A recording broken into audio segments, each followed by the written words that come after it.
On recommence alors. Mais si vous voulez, je recommence, Marie-Claude Cudry, il n'y a pas de problème. Accumulation de jingles. Voilà, exactement. Oui, non, mais c'est joli. Pourquoi pas changer l'ordre finalement, hein. Mais c'est très bien. Donc, on est de retour dans Versus et nous avons la chance aujourd'hui de recevoir un jeune auteur camerounais qui habite à Lausanne. Bonjour Timba Bema. Bonjour Juliane. Comment allez-vous? Ben écoutez, je vais très bien avec ce soleil, avec ces deux personnes aimables que vous êtes. Bien sûr que je me sens très bien. On va tâcher d'être aimable. Ouais. Ah oui, enfin, en tout cas j'y compte. Avec Jean-Marie, on sait jamais. Bonjour Jean-Marie. Bonjour Juliane. Ai-je manqué d'amabilité envers vous un jour? Non, bien sûr que non. C'est toujours un plaisir d'être avec vous. Et ça sera un plaisir surtout de parler de ce... En fait, c'est un long poème en prose que vous proposez aujourd'hui, n'est-ce pas, Timba Bema? Oui, c'est un long poème en prose qui a une histoire, on va dire, très très longue, hein, donc qui remonte déjà à mon adolescence. Je ne veux pas déflorer le sujet, je vais laisser Jean-Marie entamer la discussion. Oui, jusque-là, Timba Bema, je connaissais uniquement votre plume de citoyen concerné par la marche du monde. Je m'explique. Dans les pages du magazine Le Point, ou dans les colonnes des quotidiens Libération et Le Temps, plusieurs fois vous avez pris position sur des sujets qui vous touchent, que ce soit pour saluer le courage de l'écrivain d'origine camerounaise Patrice Nganang, récemment maltraité par les autorités de Yaoundé, ou alors pour analyser les rapports ambigus entre le nouveau président Macron et l'Afrique, à travers l'usage du français, et plus récemment, à l'occasion du Salon du Livre de Genève, vous avez proclamé dans une tribune que l'avenir de la langue française se joue en Afrique. Ça mérite réflexion et on en parlera tout à l'heure dans un deuxième temps. En revanche, Timba Bema, je ne connaissais pas votre talent littéraire et avec la fougue propre à la jeunesse, vous vous présentez volontiers comme un artiste iconoclaste et un faiseur de sens. Là, oui, je vous cite et vous affirmez que votre vocation d'écrivain vous est venue après avoir lu Le Procès de Kafka. Oui. Ça, c'était au Cameroun, hein, à Douala. Alors, je crois qu'il n'y a pas grand-chose de kafkaïen dans le long poème en prose que vous publiez actuellement, Les Seins de l'amante, c'est son titre, avec une versification libérée de toute contrainte. Vous y déroulez la relation charnelle d'un homme et d'une femme, subitement interrompue par une évidence. L'homme porte en lui la malédiction d'un temps passé, et le lecteur comprend peu à peu qu'il s'agit du temps de la période coloniale, lorsque les corps contraints ployaient sous le joug de la domination étrangère, et l'homme devra traverser une longue nuit, que je qualifie d'initiatique, c'est moi qui rajoute, et cela pour s'émanciper d'un passé collectif et gagner peut-être sa liberté individuelle. Alors, Timba Bema, les origines de ce poème sont à trouver au temps de votre première jeunesse, dans la marge d'un cahier. J'aimerais que vous nous racontiez cette histoire. Oui, c'est une histoire en fait très drôle, hein, parce que je pense comme la majorité des jeunes lecteurs africains et peut-être même plus antillais, et puis donc du monde noir, hein, si on peut dire ça, la lecture de Cahier d'un retour au pays natal de Césaire a été un bouleversement total. Et donc, je n'y ai pas aussi échappé. J'ai été absolument bouleversé. Il m'arrivait même de pleurer, mais alors à chaudes larmes en lisant cela. Donc, le gaillard garçon que je suis, vous imaginez comment ça pouvait être drôle. Mais vous étiez adolescent, ce temps-là. Oui, j'avais 14-15 ans. Ouais. Et donc, j'ai écrit comme ça à la marge d'un de mes cahiers, parce que j'écrivais aussi beaucoup, mais tout ce qui me passait par la tête. Donc, j'ai écrit Les Seins de l'amante, écrire un long poème. Et c'était vraiment en réaction au Cahier d'un retour au pays natal. Ah, Les Seins de l'amante, le titre était déjà trouvé, et ensuite une injonction que vous vous adressiez à vous-même, écrire un long poème. Écrire un long poème. Et donc j'ai oublié ces carnets à Douala chez moi, et je me retrouve donc en Suisse. Hein, donc je pense que j'étais déjà en Suisse, et comme ça par hasard, j'écris encore Les Seins de l'amante, et puis j'écris donc les 4 premiers vers. Et mon frère, une fois, il me dit, écoute, on a retrouvé tes carnets, est-ce que tu aimerais qu'on les conserve ou pas? Parce que ils connaissent quand même mon attachement pour l'écriture. J'ai dit, surtout pas, vous les conservez très bien. Et puis ces carnets étaient à Douala. Voilà, ils étaient à Douala chez moi, dans la maison d'enfance. Donc ils avaient été emballés et puis mis dans une malle, dans une sorte de malle métallique comme ça, un peu des malles à la provençale. Et donc je retourne donc à Douala et je refouille tout cela avec beaucoup d'émotion. Je retrouve plein de choses et je retombe donc sur Les Seins de l'amante et je me dis, mais il y a quand même quelque chose de drôle là qui est en train de se passer. Je viens d'écrire les 4 premiers vers donc de Les Seins de l'amante et je retrouve que plusieurs années avant, j'avais écrit Les Seins de l'amante. Donc j'avais mis en marge écrire un long poème Les Seins de l'amante. Et là, il faut que je fasse quelque chose. Donc je me suis installé et puis je pense en 3 mois, je l'ai terminé. Mais il a fallu quand même 20 ans pour que vous répondiez à l'injonction que vous étiez posée à l'âge de 15 ans. Oui. Écrire un poème, les seins de la menthe. Oui, et je pense qu'il y a aussi, et c'est peut-être là où ça prend tout son sens, c'est-à-dire que c'est le parcours déjà d'une conscience. Donc c'est le parcours en fait d'une conscience et de savoir que toute conscience est d'abord conscience du corps. C'est-à-dire que la conscience ne peut pas se formuler au-delà du corps. Notamment, j'ai par exemple cette image des fémènes par exemple, donc qui montrent leur poitrine. Bon, c'est le signe vraiment flagrant que c'est à partir de la réappropriation de son propre corps que on peut finalement prétendre à une certaine liberté. Et donc c'est à ce niveau-là que on va dire c'est l'aboutissement d'une réflexion finalement personnelle. Et je pense que le moment était adéquat. Ouais. Donc on va dire pratiquement 15 ans après. C'était une longue réflexion. Vous faites volontiers le lien, Timba Bema, entre deux mots de la langue française, poétiser. Et si on y ajoute quelques mots, cela donne prophétiser. Oui. Et finalement, c'est ce titre initial que vous avez trouvé lorsque vous aviez 14-15 ans était presque une prophétie. Oui, je pense que c'est vraiment l'une des fonctions, on va dire, du poète et de l'artiste. C'est en fait de pouvoir voir des choses que d'autres ne voient pas. Parce que quel est l'intérêt finalement, moi, en tant qu'artiste, de proposer au monde des choses qu'ils voient déjà? Il n'y a aucun intérêt. Mon intérêt, c'est véritablement de leur montrer des choses qui sont au-delà de l'évident justement et qui vont faire sens par la suite, parce que de montrer ce qui ne se voit pas encore, c'est forcément ce qui fait sens. Vous savez que c'est un peu comme un tableau par exemple qui ne peut se comprendre que par un tout petit détail que la plupart des individus, en fait des observateurs, vont négliger. Et je pense que c'est véritablement ça l'artiste, c'est d'attirer notre regard vers cette chose-là en fait qu'on ne voit pas forcément, mais qui en fait sans laquelle l'explication de l'ensemble est totalement dévoyée. Et c'est en cela que vous êtes un faiseur de sens. Oui, et c'est totalement en cela que je suis un faiseur de sens, parce que l'idée justement pour le poète que je suis et puis pour l'artiste que je prétends être, c'est de nourrir iconoclaste, oui, bien sûr. Et donc c'est de nourrir finalement l'esprit, disons, de mes contemporains. Et puis aussi de ceux qui vont venir par la suite. Donc, et d'apporter finalement du sens, parce que nous sommes quand même confrontés à un monde où nous avons plein de marketeurs, par exemple, qui vont nous dire ce qu'il faut consommer. Nous avons plein de politiciens qui vont nous dire ce qu'il faut voter. Et on va me dire en fait que moi, en tant qu'artiste, je suis juste là pourquoi? Pour plaire aux gens, pour juste leur donner 15 minutes, voilà, donc pour divertir, pour leur donner 15 minutes d'émotion ou bien 30 minutes d'émotion et puis ça s'arrête là. Non. Je pense en fait qu'il y a justement cette fonction prophétique de l'artiste qui est essentielle en plus dans notre période actuelle. C'est-à-dire que de sortir finalement de tous ces prescripteurs là rattachés à, on va dire, l'univers capitaliste et d'entrer plutôt vers des prescripteurs qui vont ancrer la vie dans ce qu'elle a de plus profond et dans ce qu'elle a de plus essentiel. Et c'est justement cela que moi, j'apporte et que je souhaite apporter en tant qu'artiste et en tant qu'écrivain, poète. Vous êtes un écrivain, vous êtes aussi un bon orateur, on s'en rend compte, et vous êtes aussi un bon lecteur, et ça, on va s'en rendre compte, Julian. Avec les 4 premiers vers, mais ce ne sera pas seulement les 4 premiers vers, on va dire les 2 pages initiales du poème, Les seins de la menthe. Donc c'est vous-même, Timba Bema, qui allons aller lire ça pour nous. Je rappelle que ce poème est paru aux éditions Stella Maris. Oui. Maudits soient les seins de la menthe, dont le lait t'a comblé de vanité, et des poisons doux de cette folie douce qui brûle comme un enfer ton corps sur terre. Lait, jet régulier et bouillant sur la lèvre ouverte, le pied béant à la générosité de la calebasse ornée d'une fresque de tortue debout sur les pattes arrière. Lait.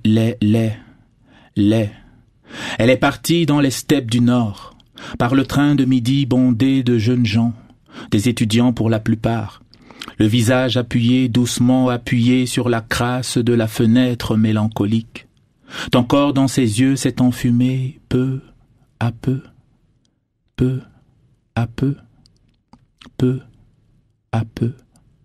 Lait.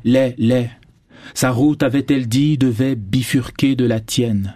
Car une fatalité dictée par l'érosion lente et silencieuse des êtres dans les choses, et des choses dans les êtres, voudrait que tout, mais alors tout ce qui est tressé, tout ce qui est noué, se détache en fil d'or, que le soleil rouge de 5 heures enflamme à l'Occident. Alors elle devait partir avant que le destin s'accomplisse. Les fruits finissent toujours par mûrir, à tomber au pied de l'arbre et à pourrir, quand la main feint d'ignorer la saveur de leur chair. Elle devait partir dans l'empressement, sans baluchon ni espoir, seule avec quelques souvenirs bleus des jours innocents, souvenirs des jours pères qui se dissiperont au carrefour de son dernier rêve.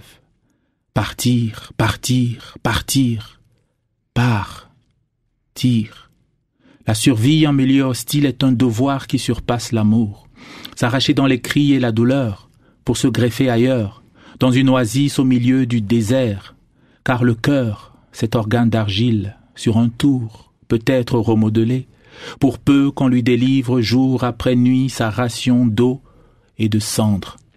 Eau qui lave, purifie les pensées de leur double pernicieux.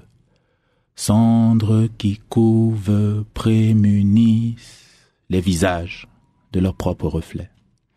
Merci beaucoup Timba Bema. C'est presque une musique, votre long poème en prose. Enfin, vous avez une manière de psalmodier, de scander votre texte qui porte vraiment cette prose. Oui, bon, je dois avouer que je suis aussi musicien et que j'ai même commencé à chanter. Oui, que j'ai commencé à chanter avant même d'écrire. Oui. D'accord. Vous jouez de quoi?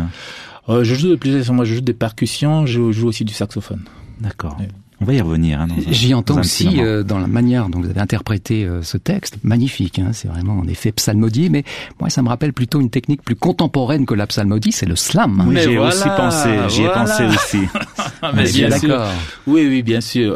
Je dois avouer que pour moi le slam c'est vraiment le renouveau poétique. C'est vraiment le renouveau poétique parce que justement, et c'est une des choses qui m'a toujours frappé, c'est que la poésie c'est vraiment la première forme d'expression que la plupart des personnes utilisent. Vous allez voir, dès qu'on se met à écrire, on commence par écrire de la poésie. Et je n'ai jamais rencontré quelqu'un qui me dit que j'aime pas la poésie. Pour moi, tout le monde aime la poésie. Sais pas. La poésie intimide plusieurs de mes contemporains, je crois. Oui, bon, c'est vrai qu'on préfère plus Baudelaire que les contemporains. C'est vraiment voilà. Bon, et puis je pense aussi qu'il y a une question. Pour autant qu'on lise Baudelaire. Pour autant qu'on lise, mais je pense que l'école aussi y a fait quelque chose, parce que dès qu'on a lu quelque chose à l'école, la plupart du temps on aime. Et je pense que vous avez un peu fait l'expérience. L'école en général forge bien les goûts, et je pense que ça se détermine à ce niveau-là. Mais disons que parfois les formate aussi. Oui, on peut dire que ça nous intimide apprendre à réciter un poème par cœur devant les autres. Mais c'est justement même à l'école qu'on commence ça. Bah oui, mais je pense que ça doit être plus détendu à Douala. Bon, je sais pas, mais je sais que moi je prenais beaucoup de plaisir, par exemple. Et puis c'est en fait maintenant que je me rends compte de ça, parce que j'avais une maîtresse, Madame Sipora, je sais même pas si elle vit encore et tout, mais j'aimerais encore, en fait, tellement la rencontrer si elle vit et que si elle m'entend là aujourd'hui, même si c'est très compliqué, qu'elle me fascine. Oui, nous émettons très loin avec. Voilà. Donc, Et donc elle adorait en fait me demander de venir devant la classe pour chanter et puis pour délivrer des textes. Donc et puis pour délivrer des textes. Et c'est en fait comme ça que je me suis donc rétrospectivement je devais avoir 8 ans quand elle me demandait de faire ça, et c'est donc rétrospectivement que je me suis rendu compte dis donc mais tu as quand même quelque chose que tu peux communiquer aux autres. Mais Timba Bema, cette histoire que vous racontez dans même si elle est très peu narrative finalement dans Les Seins de la Menthe, aurait-elle pu être déroulée sous une forme littéraire différente que celle du poème en prose? Écoutez, oui, parce que je pense que quand même quelque part tout écrivain a, on va dire, ses thèmes de prédilection. Et puis, il a même aussi, on va dire, sa quête inconsciente. Je pense que moi, à ce stade-ci de mon parcours d'écriture, cette quête est devenue consciente. Ouais. Et donc, avec mes prochains ouvrages qui paraîtront bientôt, je pense que la trame va en fait se découvrir très très rapidement. C'est intéressant, on parlait tout à l'heure de Baudelaire qui a écrit des poèmes en prose, mais qui sont très différents en tout cas sur la page des vôtres, parce que, bon, poèmes en prose je veux bien, mais ce sont quand même des vers que vous proposez là, il n'y a jamais de points, il y a des retours à la ligne extrêmement fréquents, à de rares exceptions, on est plutôt dans une versification libérée de toute contrainte que dans un poème en prose. Bon, c'est un peu formel comme conversation, mais elle m'intéresse quand même.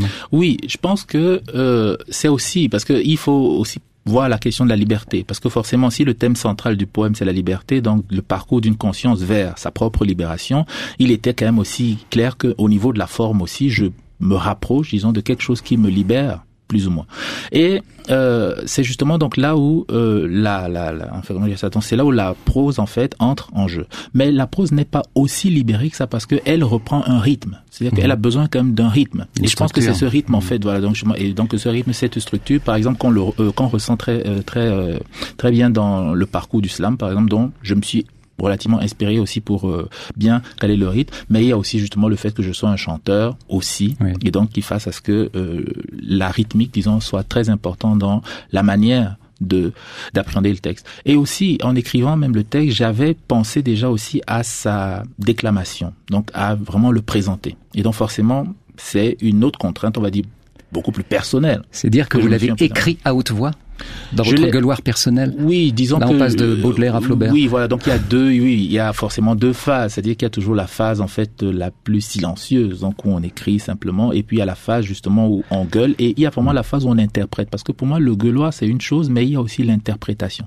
Et en fait, l'interprétation là, ça devient vraiment le moment où on est sûr que le rythme est véritablement ancré et que le corps lui-même il suit avec ce rythme-là. Donc pour moi, en mettant l'accent sur l'interprétation, ça me permet aussi justement d'engager mon corps, parce que dès le moment où je postule que la libération donc se passe à travers le corps, il faut aussi à un moment que j'engage le corps et que le corps soit engagé dans sa vérité, c'est-à-dire donc que il puisse frapper justement l'auditeur, il puisse frapper le spectateur donc au moment de la déclamation. Vous faites bien de parler du corps, Timba Bema, parce que là on a parlé surtout de la forme, mais il faut aussi parler du propos que vous tenez dans ces vers libérés. Le poème, on l'a entendu dans votre lecture, s'ouvre sur la fuite de l'amante. Celle-ci s'arrache volontairement à un amour naissant et prend un train qui, est-il dit, l'amènera vers les steppes du Nord. Dites-nous ce qu'il y a à l'origine de cette fuite.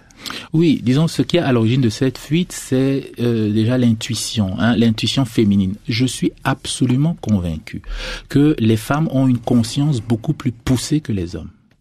Expérience faite. Convaincu. Expérience faite. Et puis bon, je suis aussi un poète, donc c'est-à-dire que je sais regarder les choses au-delà des apparences, justement. Donc expérience faite. Les femmes ont une conscience absolue, beaucoup plus forte que les hommes. Première chose. Et je pense même que c'est lié à cela. Donc forcément, quand ils ont une conscience aussi forte que cela, par exemple, on regarde, les femmes lisent plus que les hommes, elles sont plus intéressées par la culture que les hommes, et puis ainsi de suite. Et je pense que c'est véritablement cette peur-là, en fait, de cette conscience-là, avec sa capacité libératoire, justement, qui fait, par exemple, à ce que les hommes dominent les femmes. Moi, je pense que c'est vraiment que si il faut comprendre la domination des hommes sur les femmes, c'est lié au fait que les femmes ont des qualités, on va dire, de conscience beaucoup plus évoluées, beaucoup plus approfondies. Et donc, justement, c'est en fait, la prise de conscience se passe là, comme on le remarque par la femme. C'est en fait la femme qui remarque finalement que l'homme, dans son corps, ne résonne pas. C'est-à-dire qu'il a quelque chose qu'on appelle dans ma culture douala, dans ma tradition douala, le mbewanyolo. C'est-à-dire qu'il a perdu son corps. Il est là, mais il n'est pas là. Son corps ne lui appartient pas. Ça ne relève même pas du tout de la maladie. Parce que bon, la maladie, par exemple, c'est quelque chose qui peut se résorber. Ce n'est pas une névrose. Même pas du tout une névrose, mais c'est qu'il est perdu à lui-même. Il est perdu à lui-même. Et c'est en fait par le regard de la femme, finalement. Donc c'est la femme qui, la première, voit ça. Elle voit que mais l'homme que j'aime, il est perdu à lui-même. Il ne raisonne pas. Il ne veut rien dire. Mais pourquoi la fuite, à partir de là? Elle aurait pu rester à ses côtés, essayer de travailler sur cette prise de conscience. Oui, parce que, et c'est là où en fait ça entre justement en compte. Parce que le prophète, par exemple, que je suis, dit en fait... Le poète-prophète. Oui, le poète-prophète que je suis, dit en fait que c'est par un parcours personnel qu'on se libère. On ne se libérera jamais par le regard de l'autre. C'est-à-dire qu'il n'y a pas en fait besoin d'une entité au-dessus de nous pour nous libérer de nous-mêmes. C'est à nous-mêmes en fait de faire le travail qu'il faut. C'est-à-dire que oui, mais c'est quand on est confronté à l'autre qu'on se réalise quelles sont nos limites. Et justement le départ de l'amante provoque ça. D'accord. Peut-être même que si elle était restée, ça n'aurait pas provoqué ça. Elle sent inconsciemment qu'il y a quelque chose qui ne tourne pas rond avec cet homme. Oui, elle sent, et vraiment, et c'est passé par le corps, donc justement, parce que c'est juste une caresse, et donc c'est là où on fait le raccord avec le sein. Donc c'est en fait une caresse, donc deux amoureux qui sont couchés sur un lit, et puis il la caresse, et puis de son index présomptueux, il touche dans le téton de son sein, et paf! Donc il y a vraiment ce lien entre l'extase du corps et puis l'éveil de la conscience, et elle comprend.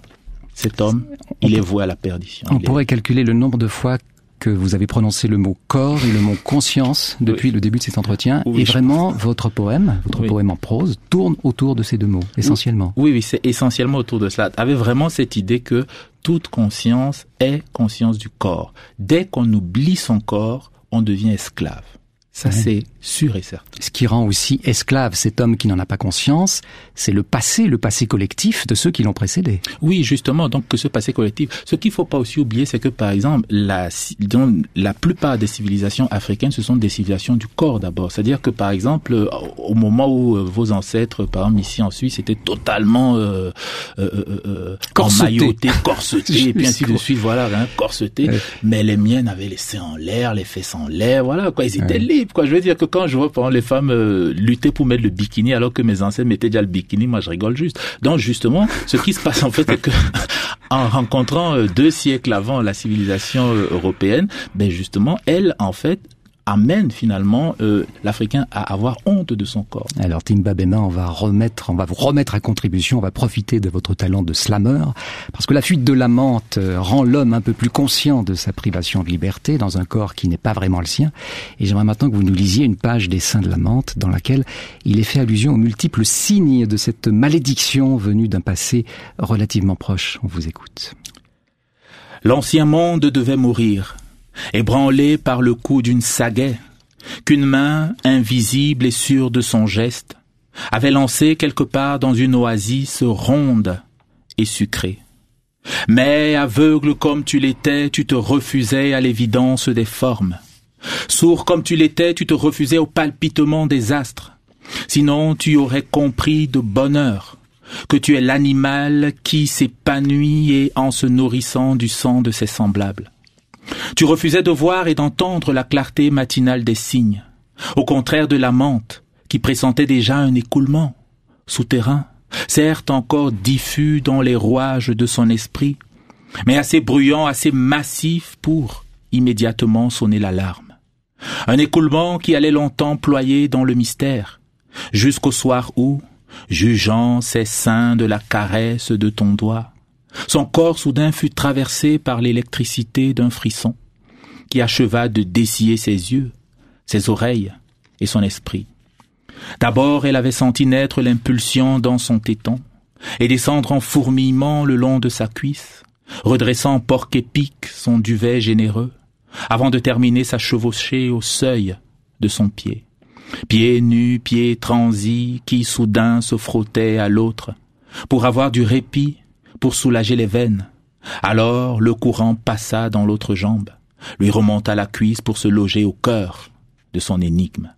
Comme la peau tendue et chaude d'un tam-tam battait à mesure que les flammes léchaient sa surface, et le bassin à la courbure parfaite de remuer à 180 degrés autour de la racine de son plaisir.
C'est votre choix ici pour cette musique. Très belle musique avec des percussions subtiles. Enfin, peut-être pas le mot. Enfin voilà, ça nous vient de subtile aussi. Une voix subtile, oui, puisque c'est psalme de pied et puis ça revient comme ça. C'est un peu lancinant. C'est intéressant en fait. C'est une musique de Centrafrique. Oui, c'est la musique Mbaya. C'est-à-dire le peuple Mbaya, c'est un peuple qu'on retrouve en Centrafrique et au Cameroun aussi.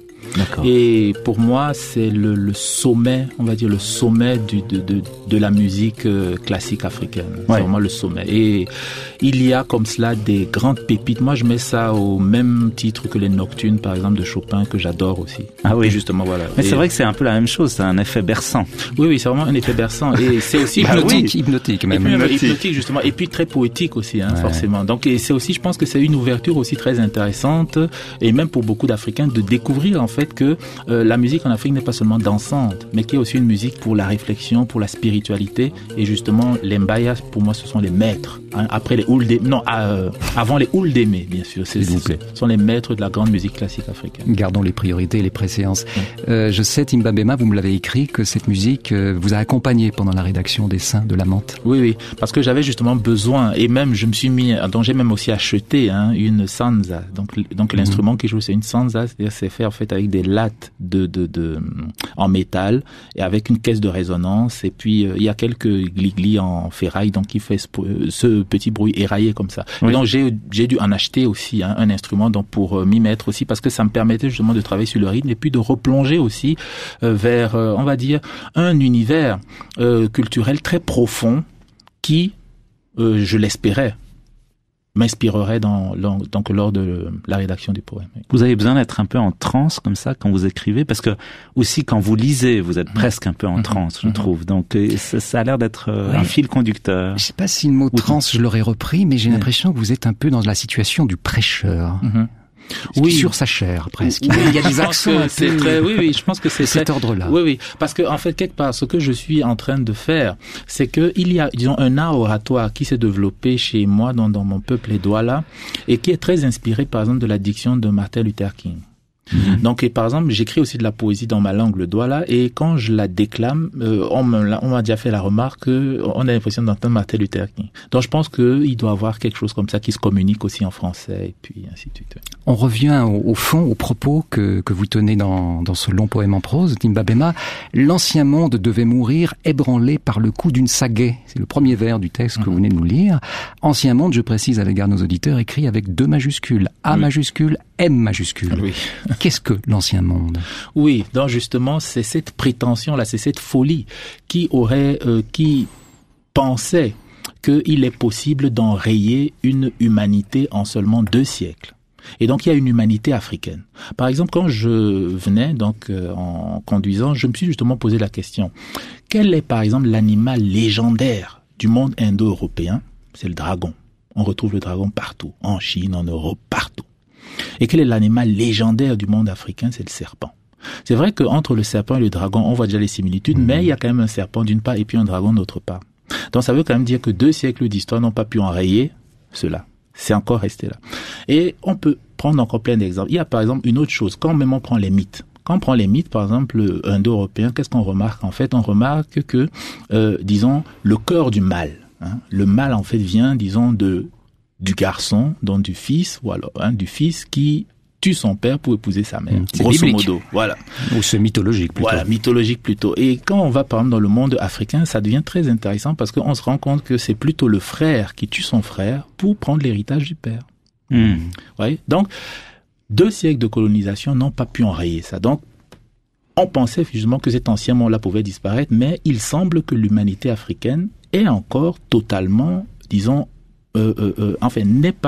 ne s'est pas totalement occidentalisée. C'est-à-dire qu'elle demeure encore. Et donc, ce qui finalement explique fondamentalement qui je suis est encore ancré dans une tradition profonde. Et donc, le fait de se couper de cela pour un Africain, mais ce serait juste une folie extraordinaire. Parce qu'on peut encore l'expliquer. Par exemple, avec les 2 exemples que je vais donner, vous pouvez comprendre absolument les Africains. Alors que si vous prenez des mythes indo-européens, vous ne les comprendrez pas du tout. Donc l'ancien monde avec 2 majuscules, c'est le monde d'avant la colonisation, c'est le monde précolonial. Voilà, donc c'est vraiment le monde précolonial. Et en quoi la domination étrangère alors a-t-elle modelé le corps des Africains, puisqu'il est question du corps tout le temps dans votre texte? Oui, donc justement, je pense que l'un des premiers critères, par exemple, c'est de dire les femmes doivent se vêtir. Donc il y a un peu cette idée justement que le corps est honteux, dans les sociétés indo-européennes. Donc il faut couvrir le corps. Donc les femmes devaient couvrir leur corps, premièrement, et puis intégrer aussi la notion que le corps est honteux. Donc on ne le montre pas. Deuxièmement, par exemple, c'est l'exubérance. C'est-à-dire que les civilisations africaines sont très exubérantes. Il y a vraiment au niveau des coiffures.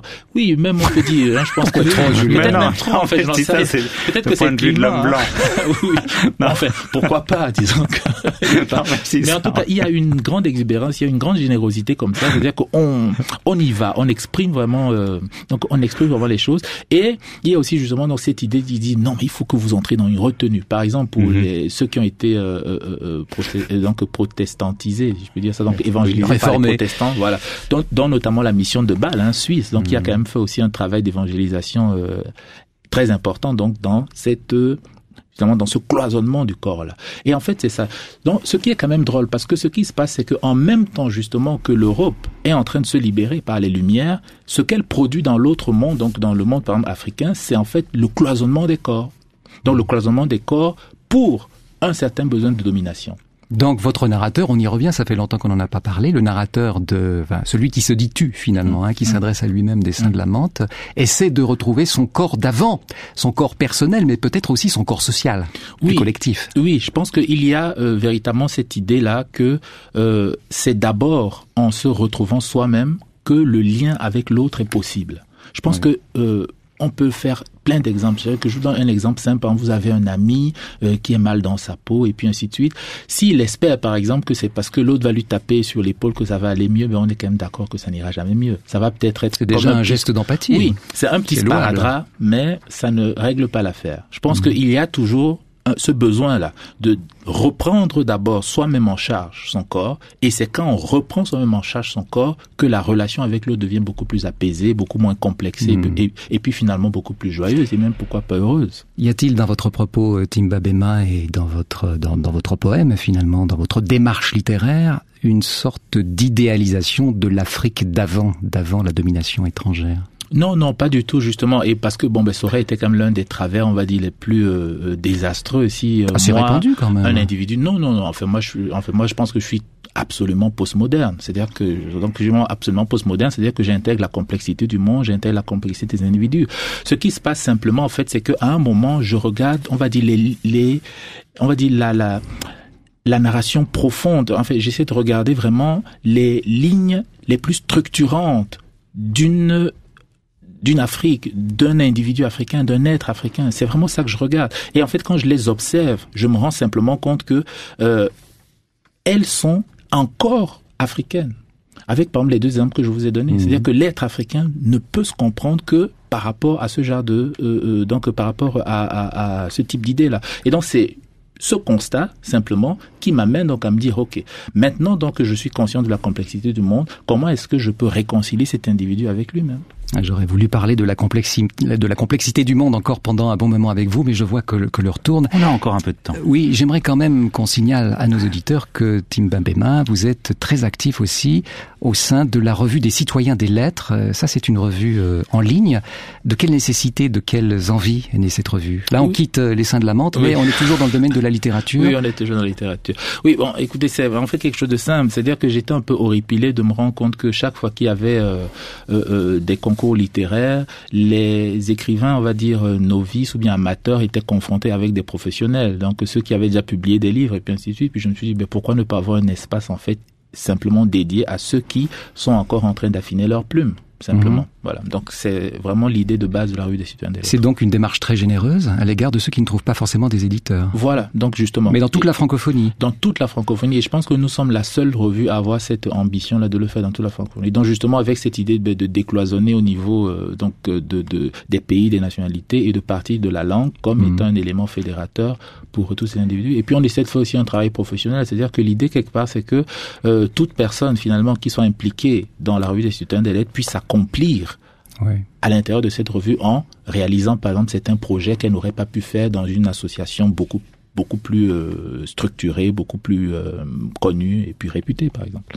J'y faisais allusion dans mon introduction tout à l'heure. J'ai lu avec beaucoup d'intérêt un papier publié par le quotidien Le Temps. C'était fin avril, au premier jour du Salon du Livre de Genève. Une tribune libre intitulée « La littérature romande en vase clos ».